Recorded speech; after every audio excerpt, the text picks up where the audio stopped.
बिस्मिल्लाहिर्रहमानिर्रहीम। अस्सलाम वालेकुम viewers. Java tutorial for beginner series के साथ मैं हूं मोहम्मद सफदर डोगर।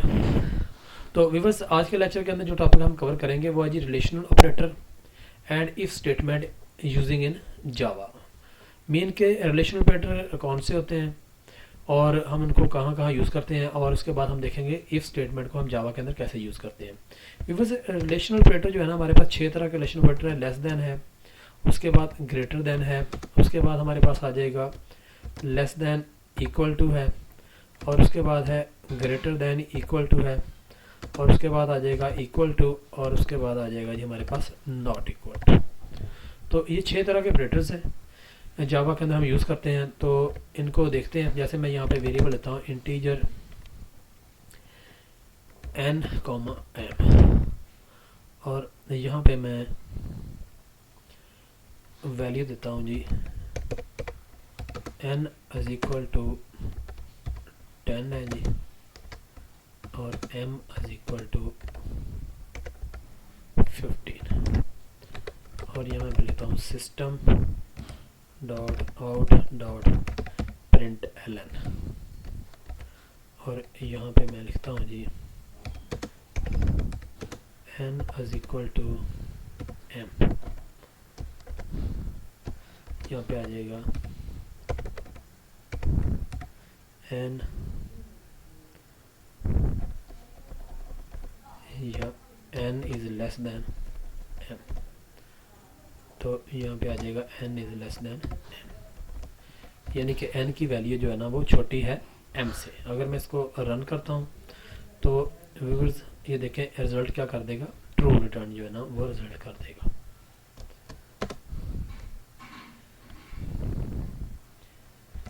ये देखें, यानी कि अगर n की वैल्यू छोटी है m से तो ये रिटर्न कर देगा, ट्रू कर देगा। इसको मैं यहाँ से कॉपी करता हूँ व्यूअर्स, और उसके बाद यहाँ पे पेस्ट कर देता हूँ। यहाँ पे 6 दफ़ा मैं इसको पेस्ट कर देता हूँ। यहाँ पे आ जाएगा n is greater than m, n is less than equal to m, n is greater than equal to m, यहाँ पे आ जाएगा n is equal to m, यहाँ पे आ जाएगा नॉट इक्वल टू m। इसी तरह हमें यहाँ पे भी साइन को चेंज कर देंगे। यहाँ पे भी लेस देन इक्वल टू आ जाएगा, और यहाँ भी ग्रेटर देन इक्वल टू आ जाएगा, और यहाँ पे इक्वल टू आ जाएगा, और यहाँ पे आ जाएगा नॉट इक्वल टू। तो देखिए व्यूअर्स,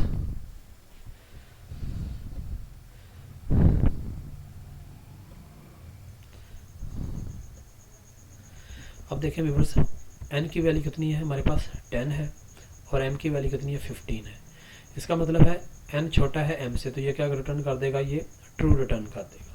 फिर हमने लिख दिया कि n बड़ा है m से, तो वो n बड़ा नहीं है m से, तो ये क्या रिटर्न कर देगा, ये फॉल्स रिटर्न कर देगा। उसके बाद हमने देखा है जी कि n छोटा हो या बराबर हो m के, तो ये यहाँ पे समझ लें कि 2 टाइम चेकिंग होगी, या तो n की वैल्यू m से छोटी होगी या n की वैल्यू m के बराबर होगी। तो n की वैल्यू m से छोटी है, तो व्यूअर्स यहाँ पे हम कह सकते हैं 10 is less than equal to 15। तो ये 2 टाइम चेकिंग है, या तो n इज़ लेस देन और इक्वल टू 50। तो हम इसको पढ़ सकते हैं लेस देन और इक्वल टू, यानी कि 10 इज़ लेस देन और इक्वल टू, यानी कि 10 की वैल्यू या छोटी होगी या बराबर होगी, तो ये ट्रू रिटर्न कर देगा। फिर है n की वैल्यू बड़ी हो या बराबर हो, तो ये भी क्या कर देगा, ना तो n की वैल्यू बड़ी है ना m के बराबर है, तो ये क्या कर देगा, फॉल्स रिटर्न कर देगा। ये देखें, फिर हमने लिख दिया जी कि n बराबर हो m की, यानी कि n की वैल्यू बराबर है m की वैल्यू के, तो n की वैल्यू m के बराबर नहीं है, तो ये क्या कर देगा, फॉल्स रिटर्न कर देगा। फिर हमने कह दिया जी कि n is not equal to m, यानी कि n की वैल्यू बराबर नहीं है m के, तो ये क्या, यानी कि n की वैल्यू बराबर नहीं है, वाकई बराबर नहीं है, तो ये ट्रू रिटर्न कर देगा। ये यहाँ पे क्या आ जाएगा, ट्रू रिटर्न कर देगा। अब व्यूअर्स, अगर मैं इनकी वैल्यू जो है ना यहाँ पे चेंज कर देता हूँ, देखिए मैं यहाँ पे भी कितना कर देता हूँ 15, तो यहाँ पे भी रिटर्न जो है ना फॉल्स होगा, यहाँ भी फॉल्स आ जाएगा, यहाँ भी ट्रू आ जाएगा, यहाँ भी ट्रू आ जाएगा, और यहाँ भी ट्रू आ जाएगा, और यहाँ पे क्या आ जाएगा, फॉल्स आ जाएगा। देखिए इसको चेक कर लेते हैं, ये देखिए जी, यानी कि पहले में फॉल्स आ जाएगा, यहाँ पे फॉल्स आ जाएगा, यहाँ भी फॉल्स आ जाएगा। उसके बाद n is less than equal to, n की वैल्यू लेस तो नहीं है बट इक्वल टू है तो ट्रू आ जाएगा। n is greater than equal to, यानी कि n की वैल्यू बड़ी तो नहीं है लेकिन बराबर है तो ये ट्रू आ जाएगा। n is equal to m है तो ये भी ट्रू आ जाएगा। n is not equal to m है तो यहाँ पे क्या आ जाएगा, ये फॉल्स आ जाएगा। तो ये तो था व्यूअर्स हमारे रिलेशनल ऑपरेटर कैसे काम करते हैं। रिलेशनल ऑपरेटर जो है ना 6 तरह के होते हैं, less than, greater than, less than equal to, greater than equal to, और उसके बाद इक्वल टू और नॉट इक्वल टू होते हैं। उसके बाद व्यूअर्स हम देखते हैं इफ स्टेटमेंट को, उसके बाद यानी कि हम कवर करेंगे इफ स्टेटमेंट को कवर करेंगे। इफ स्टेटमेंट हमारी समझ लें एक कंट्रोल स्ट्रक्चर हमारी स्टेटमेंट है, हम इसके थ्रू हम अपनी वैल्यू को कंट्रोल करेंगे। जैसे मैं व्यूअर्स यहाँ पे चाहता हूँ कि यूज़र कोई वैल्यू दे और प्रोग्राम बताए कि वो वैल्यू इवन है या ऑड है, तो उसके लिए व्यूअर्स हम क्या करेंगे, इंपोर्ट करेंगे जावा डॉट यूटल की क्लास। तो यहाँ पे मैं कर देता हूँ ji scanner SC equal to new scanner, उसके बाद यहाँ पे आ जाएगा सिस्टम डॉट इन, और यहाँ पे मैं एक वेरिएबल ले लेता हूँ n के नाम से, वेरिएबल ले लेता हूँ। तो यहाँ पे आ जाएगा सिस्टम डॉट आउट डॉट प्रिंटल, यहाँ पे मैं लेता हूँ एंटर नंबर, कोई भी नंबर दें। तो यहाँ पे आ जाएगा n is equal to SC dot next teacher, और यहाँ पे हम कंडीशन लगा देंगे इफ़ n को डिवाइड किया जाए किस पे, 2 पे, तो सॉरी, और उसका रिमाइंडर के बराबर आ जाए, 0 के बराबर अगर आ जाएगा, सिस्टम डॉट आउट प्रिंटलन, यहाँ पे आ जाएगा n plus is even number. तो व्यूअर्स देखें यहाँ पे मैं प्रोग्राम को रन करता हूँ, तो यहाँ पे मैं कोई नंबर देता हूँ 4। अब n के अंदर 4 स्टोर हो जाएगा। अब 4 को जब 2 पे डिवाइड किया जाएगा तो रिमाइंडर किसके बराबर आ जाएगा, 0 के बराबर आ जाएगा। तो 0 इक्वल टू 0 है, तो जैसे मैं यहाँ पे एंटर करूँगा तो ये लिख देगा 4 इज़ इवन नंबर, यानी कि ये कंडीशन क्या हो जाएगी, ट्रू हो जाएगी। यानी कि कंडीशन ट्रू, अगर ये कंडीशन ट्रू हो जाएगी तो ये वाली स्टेटमेंट हमारी एग्जीक्यूट हो जाती है। मीन के मैं कहता हूँ कि अगर ये वाली कंडीशन जो है ना ट्रू हो जाए तो ये वाली स्टेटमेंट एग्जीक्यूट करेगी। आप कोई भी नंबर देंगे और अगर ये कंडीशन ट्रू है, देखें मैं यहाँ पे अगर नंबर सॉरी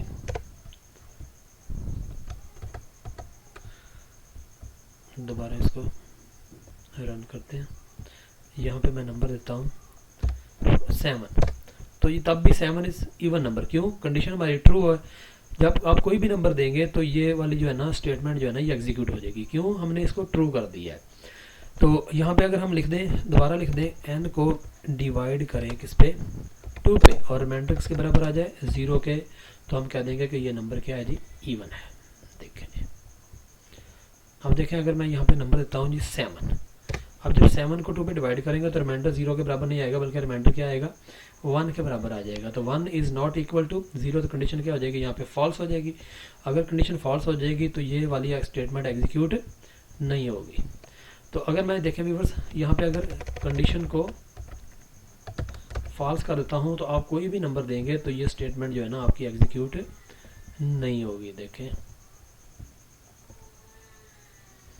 यहाँ पे मैं कोई भी नंबर देता हूँ, सॉरी 8 देता हूँ, तब भी ये स्टेटमेंट एग्जीक्यूट नहीं हो रही, क्योंकि ये कंडीशन हमने फॉल्स लिख दी है। क्योंकि जब कंडीशन फॉल्स है तो कोई भी स्टेटमेंट अगर आपको यानी कि कोई भी नंबर देंगे तो इसको स्टेटमेंट को एग्जीक्यूट नहीं करेगा। तो इसलिए हमें यहाँ पे कंडीशन लगानी पड़ेगी और कंडीशन के अंदर हमें रिलेशनल ऑपरेटर का समझने सारा लेना पड़ेगा।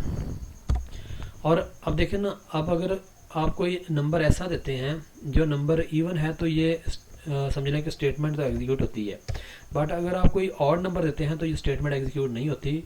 आप चाहते हैं कि उस सूरत में भी कोई स्टेटमेंट आए तो उसके लिए हमें क्या करना पड़ेगा, एक और इफ़ की कंडीशन लगानी पड़ेगी। हम कह देंगे n को 2 पे डिवाइड करो और उसका रिमाइंडर अगर बराबर नहीं है 0 के तो वो क्या हो जाएगा, वो नंबर क्या हो जाएगा हमारे पास, वो नंबर ऑड हो जाएगा, ऑड नंबर। इसको मैं रन करता हूँ। रन करने के बाद देखें, मैं यहाँ पे कोई नंबर देता हूँ 65, तो ये क्या आ जाएगा, 65 इज़ ऑड नंबर। दोबारा मैं इसका रन करता हूँ। मैं यहाँ पे नंबर देता हूँ जी 8, तो ये क्या कह देगा, नंबर इज़ इवन। ये सिंपल इफ स्टेटमेंट है। सिंपल इफ स्टेटमेंट में अगर आप चाहते हैं कि दोनों सूरतों में आपको कोई ना कुछ नंबर स्टेटमेंट शो हो तो उसके लिए आपको दोनों तरफ साइड पे आपको क्या लगानी पड़ेगी, कंडीशन लगानी पड़ेगी। इस तरह व्यूअर्स अगर मैं कोई नंबर देता हूँ और आप चेक कराना चाहते हैं कि वो नंबर समझ लें कि पॉजिटिव है, नेगेटिव है, पॉजिटिव है, नेगेटिव है या 0 के बराबर है। तो व्यूअर्स हमें पता है कि नंबर जो है ना 3 तरह के होते हैं, या नंबर पॉजिटिव होते हैं, या नेगेटिव होते हैं, या 0 के बराबर होंगे। यानी कि ऐसे नंबर जो 0 से बड़े हैं वो कौन से होंगे, वो पॉजिटिव होंगे। ऐसे नंबर जो 0 से छोटे हैं वो कौन से हो जाएंगे, वो नेगेटिव नंबर होंगे।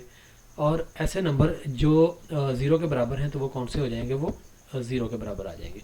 तो व्यूअर्स जैसे हमने 2 कंडीशन लगाई थी, अगर हम कहते हैं कि अगर तो n की वैल्यू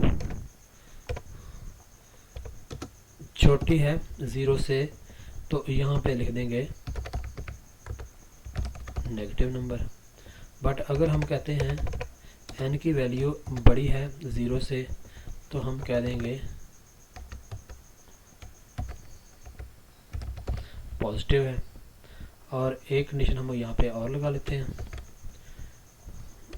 देखिए व्यूअर्स, अगर मैं कहता हूँ कि वो वैल्यू किसके बराबर है, वो अगर 0 के बराबर है तो हम कह देंगे नंबर इज़ 0 है। तो देखिए व्यूअर्स, मैं यहाँ पे कोई भी नंबर देता हूँ। मैं नंबर देता हूँ जी यहाँ पे 9। अब 9 जो है ना, यहाँ पे आ जाएगा 9 इज़ लेस देन 0, तो 9 ये कंडीशन क्या हो जाएगी, फॉल्स हो जाएगी, तो ये स्टेटमेंट एग्जीक्यूट नहीं होगी। फिर आ जाएगा 9 इज़ ग्रेटर देन 0, तो ये कंडीशन क्या हो जाएगी, ट्रू हो जाएगी, तो ये वाली स्टेटमेंट एग्जीक्यूट आपकी हो जाएगी। और यहाँ पे आ जाएगा सॉरी दोबारा देते हैं, यहाँ पे नंबर में 9 देता हूँ तो एंटर करूँगा तो नंबर इज़ पॉजिटिव। इसी तरह अगर मैं यहाँ पे कोई नंबर देता हूँ -7, तो -7 जो है ना 0 से छोटा होता है तो ये स्टेटमेंट एग्जीक्यूट हो जाएगी, नंबर इज़ नेगेटिव। ये देखिए। बट अगर मैं यहाँ पे देता हूँ नंबर 0 तो ये आ जाएगा नंबर इज़ 0। तो व्यूअर्स ये तो था तरीकाकार रिलेशनल ऑपरेटर को हम कैसे यूज़ करते हैं और इफ स्टेटमेंट को हम कैसे करते हैं जावा के अंदर। तो मेरे वीडियो देखने का शुक्रिया। मेरे चैनल को सब्सक्राइब करना ना भूलें ताकि मेरी आने वाली वीडियो की अपडेट आपको मिलती रहे। तो नेक्स्ट लेक्चर तक बाय, ओके, अल्लाह।